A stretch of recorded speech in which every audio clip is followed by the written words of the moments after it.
Assalamualaikum warahmatullahi wabarakatuh. Teman-teman pemirsa rahimakumullah. Kali ini kita akan membahas tentang kisah unik, yakni kisah menakutkan yang dialami oleh salah seorang sahabat yang paling banyak meriwayatkan hadis Rasulullah SAW. Ayo, siapa yang tahu sahabat yang paling banyak meriwayatkan hadis Rasulullah SAW itu? Ya, benar. Dia adalah Abu Hurairah radhiyallahu anhu yang meriwayatkan sebanyak 5.374 hadis. Ingat ya teman-teman, Abu Hurairah meriwayatkan hadis sebanyak 5.374 hadis.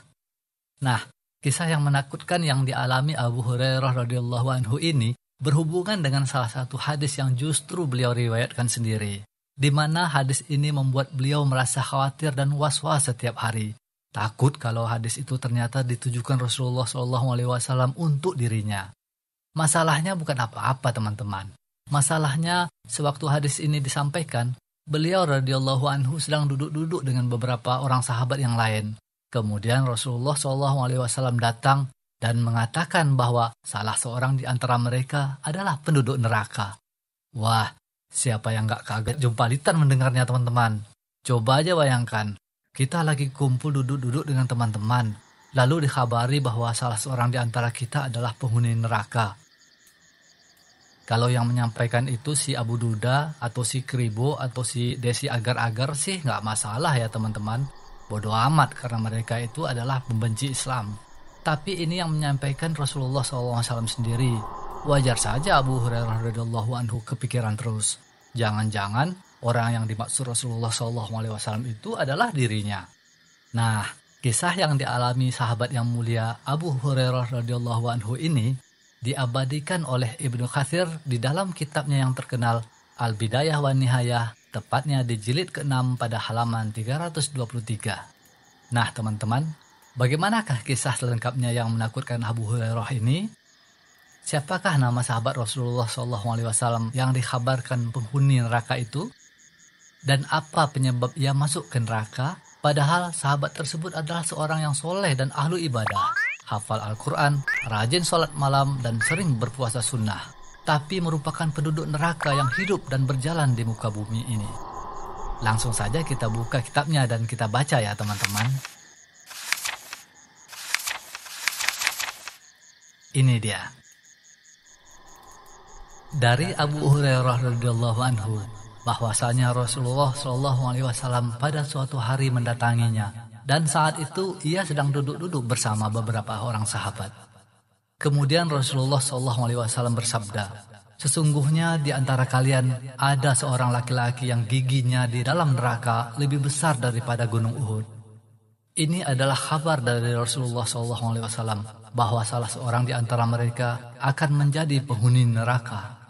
Dan kabar ini disampaikan oleh orang yang paling jujur lagi terpercaya, Sallallahu Alaihi Wasallam, bahwa api neraka itu akan benar-benar menimpa salah seorang dari mereka. Waktu pun berlalu, satu demi satu para sahabat tersebut wafat di atas kebaikan, di atas Islam dan iman. Dan tidak tersisa kecuali yang masih hidup Abu Hurairah dan seorang laki-laki dari Bani Hanifah bernama Ar-Rajal bin Unfuah. Dia termasuk salah seorang yang datang menghadap Rasulullah SAW dalam rombongan Bani Hanifah. Waktu itu mereka berjumlah beberapa belas orang pria, seluruhnya masuk Islam. Kemudian setelah itu, Ar-Rajal bin Unfuah selalu bersama Nabi SAW, mengambil ilmu dari beliau, menghafal Al-Quran dan hukum-hukumnya, dan bersungguh-sungguh dalam ibadah. Berkata Rafi' bin Khadij, terdapat pada laki-laki ini kekhusukan, ketekunan dalam membaca Al-Quran, dan kebaikan yang menakjubkan.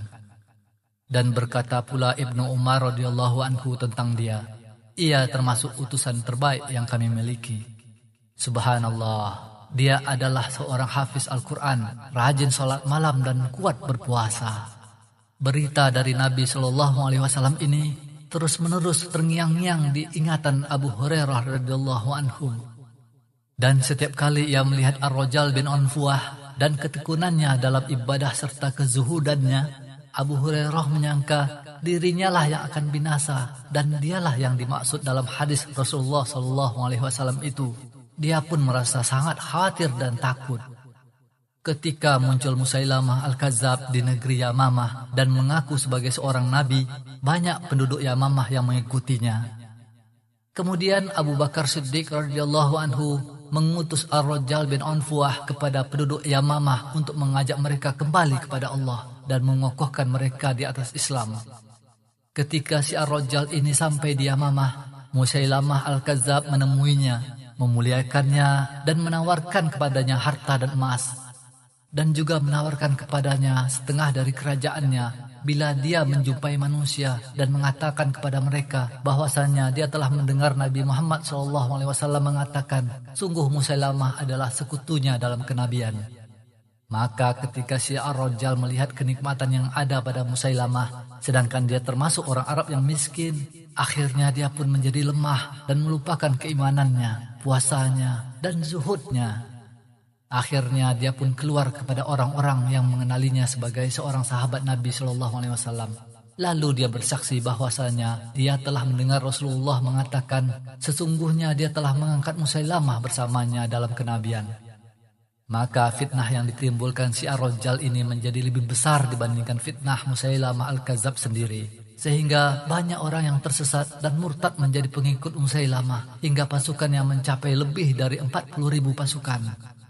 Kemudian Abu Bakar Siddiq radhiyallahu anhu menyiapkan pasukan untuk memerangi Musailamah. Namun mereka kalah di awal peperangan. Lalu beliau radhiyallahu anhu mengirim tambahan pasukan dan menunjuk Khalid bin Walid pedang Allah sebagai panglimanya. Maka terjadilah perang yang sangat sengit dan dahsyat hingga pasukan Musailamah terkalahkan. Di antara pasukan tersebut terdapat Wahsy bin Harb yang dulu sewaktu masih kafir pernah membunuh singa Allah dan pemimpin para syuhada, yakni Hamzah bin Abdul Muttalib radhiyallahu anhu. Namun sekarang ia telah memeluk Islam dan beriman kepada Rasulullah SAW.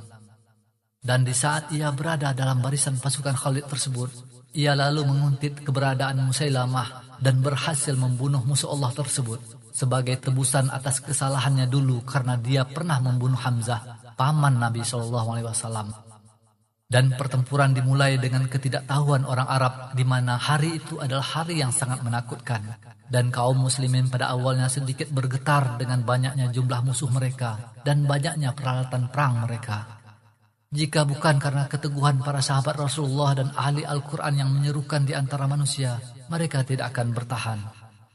Maka mereka kembali menyerbu dan mendesak pasukan Musailamah sampai mereka kocar-kacir melarikan diri. Dan Wahsy terus mengikuti Musailamah Al-Kadzab sampai akhirnya ia berhasil membunuhnya di sebuah benteng tempat dia bersembunyi.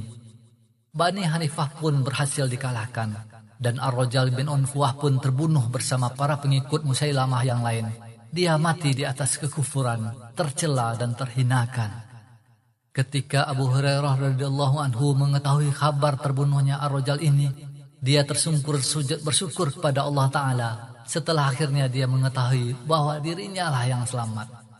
Renungkanlah, Ar-Rajjal bin Unfuah selalu bersama Nabi, tekun beribadah dan membaca Al-Quran lagi zuhud. Akan tetapi hidupnya berakhir dengan keburukan. Dia tersesat dan menyesatkan dan mati di atas kekufuran. Sedangkan Wahsy bin Harb yang telah membunuh Hamzah, paman Nabi, sang singa Allah dan singa utusannya, mendapat hidayah Allah Ta'ala. Hidupnya berakhir dengan kebaikan dan menjadi salah seorang mujahidin terbaik. Wahai saudaraku, janganlah engkau tertipu dengan ibadahmu, dengan solatmu, dengan puasamu, dengan zakatmu, dan dengan sedekahmu.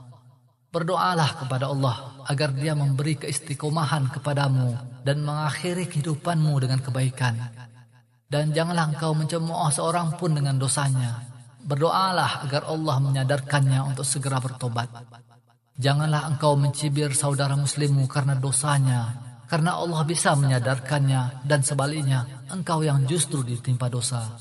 Dan engkau tidak tahu apa yang tercatat tentang nasibmu di Lauhul Mahfuz. Yang paling menentukan itu berada di akhir kehidupan seseorang. Wahai Zat yang membolak-balikkan hati, kokohkanlah hati kami di atas ketaatan kepadamu. Ibnu Katsir rahimahullah dalam Al-Bidayah wan Nihayah jilid 6 halaman 323. Jangan lupa tonton juga video kami yang ini ya teman-teman. Dan mohon izin tombol like dan subscribe-nya jangan lupa dipencet juga ya. Agar setiap kami upload video terbaru, teman-teman adalah orang pertama yang menontonnya. Subhanakallahumma wa bihamdika asyhadu an la ilaha illa anta astaghfiruka wa atubu ilaik. Wassalamualaikum warahmatullahi wabarakatuh.